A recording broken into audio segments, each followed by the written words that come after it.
हिमाचल प्रदेश में 30 अक्टूबर को बीजेपी की 68 रैलियां होंगी। 3 राज्यों के मुख्यमंत्री रैलियां करेंगे। 5 केंद्रीय कैबिनेट मंत्री करेंगे रैली।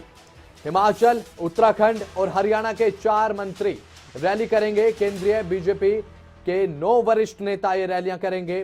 राज्यों में बीजेपी के 9 वरिष्ठ नेता भी रैलियां करेंगे। लाहौल स्पीति, मनाली और कुल्लू में राष्ट्रीय अध्यक्ष जेपी नड्डा की रैली होगी। चुराह, चंबा और नूरपुर में मुख्यमंत्री जयराम ठाकुर की रैली होगी और दून, नाहन और कसोली में मुख्यमंत्री मनोहर लाल की रैली होगी। चौपाल, पच्छाद और पोंटा साहिब में मुख्यमंत्री पुष्कर सिंह धामी की रैली होगी। ये बड़ी खबर आपको बता रहे हैं। 68 रैलियां, 68 विधानसभा क्षेत्र हैं और 68 ही रैलियां बीजेपी करने जा रही है। सुजानपुर में पूर्व मुख्यमंत्री प्रेम कुमार धूमल की रैली होगी। सोहल में पूर्व मुख्यमंत्री शांता कुमार की रैली होनी है। श्री नंदा देवी में कैबिनेट मंत्री अनुराग ठाकुर रैली करेंगे। शिलाई, रेणुका जी और सोलन में कैबिनेट मंत्री भूपेंद्र यादव रैली को संबोधित करते नजर आएंगे। तो वहीं हरोली और ऊना की बात करें तो कैबिनेट मंत्री किरेन रिजिजू की रैली होगी। जोगिंदरनगर, दरंग और मंडी में हिमाचल बीजेपी अध्यक्ष सुरेश कश्यप की रैली होगी। सिराज, बंजार और में कैबिनेट मंत्री ज्योतिरादित्य सिंधिया की रैली होगी।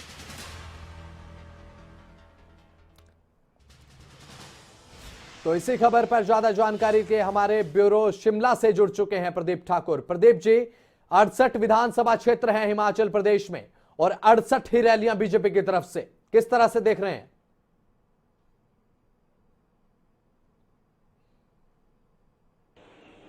बिल्कुल देखिए, भाजपा की तरफ से ये पहले ही तय किया गया था कि जो चुनावी शंखनाद होने वाला है वो एक साथ विधानसभा क्षेत्रों से किया जाएगा। हालांकि ये पहला मौका होगा जब भाजपा की तरफ से एक नई रणनीति के तहत चुनाव प्रचार अभियान शुरू किया जा रहा है। हालांकि 29 अक्टूबर तक नामांकन वापस लेने की तिथि है, तो ऐसे में तब तक कोशिश भाजपा की तरफ से की जा रही है कि जहां पर नाराज हैं या बागी हैं उन्हें मनाया जाए, उन्हें बिठाया जाए। लेकिन उसके बाद आक्रामक प्रचार जो है यहाँ पर भाजपा करती हुई नजर आएगी। 30 अक्टूबर को पूरे हिमाचल में 68 जो विधानसभा क्षेत्र हैं वहां पर प्रदेश के जो बड़े नेता हैं उनके साथ साथ केंद्रीय मंत्री, राज्यों के मुख्यमंत्री यहां पर जो है चुनाव प्रचार करते हुए नजर आएंगे। तो लगातार हम कह सकते हैं कि अब रफ्तार बढ़ने वाली है। खुद भाजपा के राष्ट्रीय अध्यक्ष जेपी नड्डा वो कल यहाँ शिमला वापस आ रहे हैं। हालांकि आज दिल्ली चले गए थे और कल शिमला आएंगे। उसके बाद 10 नवंबर तक हिमाचल में ही रहेंगे। यहाँ पर ताबड़तोड़ रैलियां, जनसभाएं उनकी तरफ से होनी है और उसके साथ साथ जो रणनीतिक बैठकें चल रही हैं उसको भी यहाँ पर पूरी तरह से जेपी नड्डा मॉनिटर कर रहे हैं। तो 30 अक्टूबर की बात करें तो 3 स्थानों पर जेपी नड्डा खुद जा रहे हैं, जिसमें केलंग में सबसे पहले सुबह रैली होगी। उसके बाद मनाली आएंगे, फिर कुल्लू में अखाड़ा बाजार में जो है जनसभा को संबोधित करेंगे। इसी तरह से सीएम जयराम ठाकुर की बात करें तो सीएम मुख्यमंत्री भी उस दिन चुराह में जाएंगे, नूरपुर में जाएंगे। तो लगातार हम कह सकते हैं कि अब रैलियों का जो सिलसिला है वो बढ़ने वाला है और उसके साथ साथ जो स्टार प्रचारक लगाए गए हैं बाहर से, उनको भी यहाँ पर चुनाव प्रचार में उतारा जा रहा है। चाहे हरियाणा के मुख्यमंत्री मनोहर लाल खट्टर की बात करें या फिर यूपी के मुख्यमंत्री योगी आदित्यनाथ की बात करें, हालांकि उनका शेड्यूल अभी आना बाकी है। उनकी बड़ी रैलियां होनी है हिमाचल में। और उनके साथ साथ उत्तराखंड के मुख्यमंत्री पुष्कर धामी की बात करें तो वे भी यहाँ पर आएंगे। केंद्रीय मंत्रियों के भी लगातार यहाँ पर जो है दौरे बढ़ेंगे। तो कह सकते हैं कि अब जो चुनाव प्रचार की रफ्तार है वो तीव्र गति से आगे बढ़ेगी, चाहे वो भाजपा की बात करें या फिर कांग्रेस पार्टी की बात करें। और कोशिश यहां पर भाजपा की रहेगी कि पूरी ताकत यहां पर झोंक दी जाए, क्योंकि राष्ट्रीय अध्यक्ष का गृह क्षेत्र है हिमाचल प्रदेश। तो ऐसे में यहां कोई कमी नहीं रहनी चाहिए। और उसके साथ साथ प्रधानमंत्री की अपनी रैलियां जो है वो प्रस्तावित है 4 नवंबर के बाद। अभी तक जो शेड्यूल में जो प्रस्तावित बताया जा रहा है कि 5 और 9 नवंबर की रैलियां लगभग तय हो चुकी हैं, लेकिन उनका पूरा शेड्यूल आना बाकी है। और उनके साथ साथ केंद्रीय मंत्री अमित शाह, केंद्रीय गृह मंत्री अमित शाह की रैली भी नवंबर के पहले सप्ताह में ही 2 या 3 नवंबर के आसपास प्रस्तावित है। उसका भी पूरा शेड्यूल अभी आना बाकी है। तो ऐसे में आप कह सकते हैं कि पूरी ताकत झोंकने की कोशिश इस वक्त यहाँ भाजपा कर रही है। जी प्रदीप, बिल्कुल आपने ठीक कहा। ऐसे में 68 विधानसभा क्षेत्रों में और 68 बीजेपी की बड़ी रैलियां पूरे प्रदेश के प्रशासन के सामने एक बड़ी चुनौती है। प्रदीप,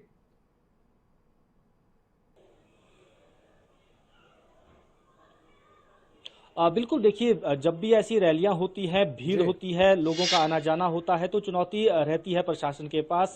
हालांकि उसके लिए जो चुनाव आयोग की तरफ तरफ से पहले से ही जो है प्रशिक्षण का दौर चला था, बैठकों का दौर चला था, चाहे वो प्रदेश स्तर के पुलिस अधिकारी हो या फिर जी। जिला स्तर के पुलिस अधिकारी हो, उनके साथ बैठकें हुई हैं और उनको पूरे दिशा निर्देश भी दिए गए हैं कि किस तरह से जब ऐसी रैलियां होती हैं उसमें लॉ एंड ऑर्डर को कैसे मेंटेन करना है, क्योंकि 68 रैलियां होनी है तो हम समझ सकते हैं कि उस दिन भीड़ भाड़ ज़्यादा होगी। हर विधानसभा क्षेत्र में जो कैंडिडेट हैं उनकी कोशिश रहेगी कि ज़्यादा से ज़्यादा लोगों को उस रैली में वहां पर पहुंचाया जाए। तो ऐसे में चाहे यातायात की बात करें या बसों की बात करें तो काफ़ी जो है आम लोगों को असुविधा भी उस दिन हो सकती है। लेकिन क्योंकि चुनावी दौर है, ऐसे में कोशिश राजनीतिक दल करते हैं अपनी ताकत दिखाने की, लेकिन उसके साथ साथ आम जो जनजीवन है वो भी प्रभावित नहीं होना चाहिए। इसको लेकर प्रशासन अपने स्तर पर किस तरह के प्रयास करता है ये देखने वाली बात होगी। लेकिन एक तरह से हम कह सकते हैं कि जो पूरी शक्ति के साथ जो है प्रचार का शुभारंभ यहाँ पर भाजपा करने जा रही है 30 अक्टूबर से,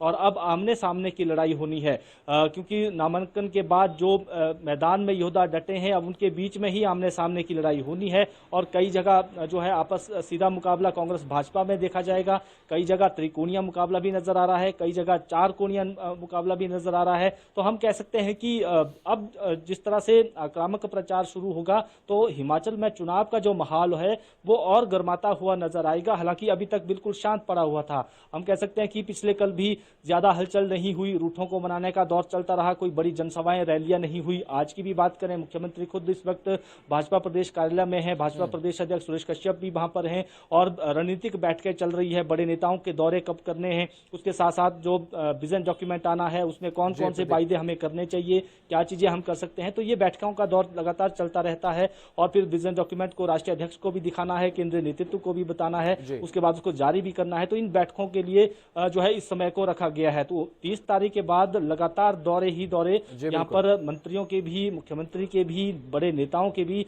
देखने को मिलेंगे। जी बिल्कुल। तो 68 विधानसभा क्षेत्रों में जो रैलियां होंगी प्रशासन के सामने भी एक बड़ी चुनौती है। तो बहुत बहुत शुक्रिया प्रदीप हमारे साथ जुड़ने के लिए और जानकारी साझा करने के लिए।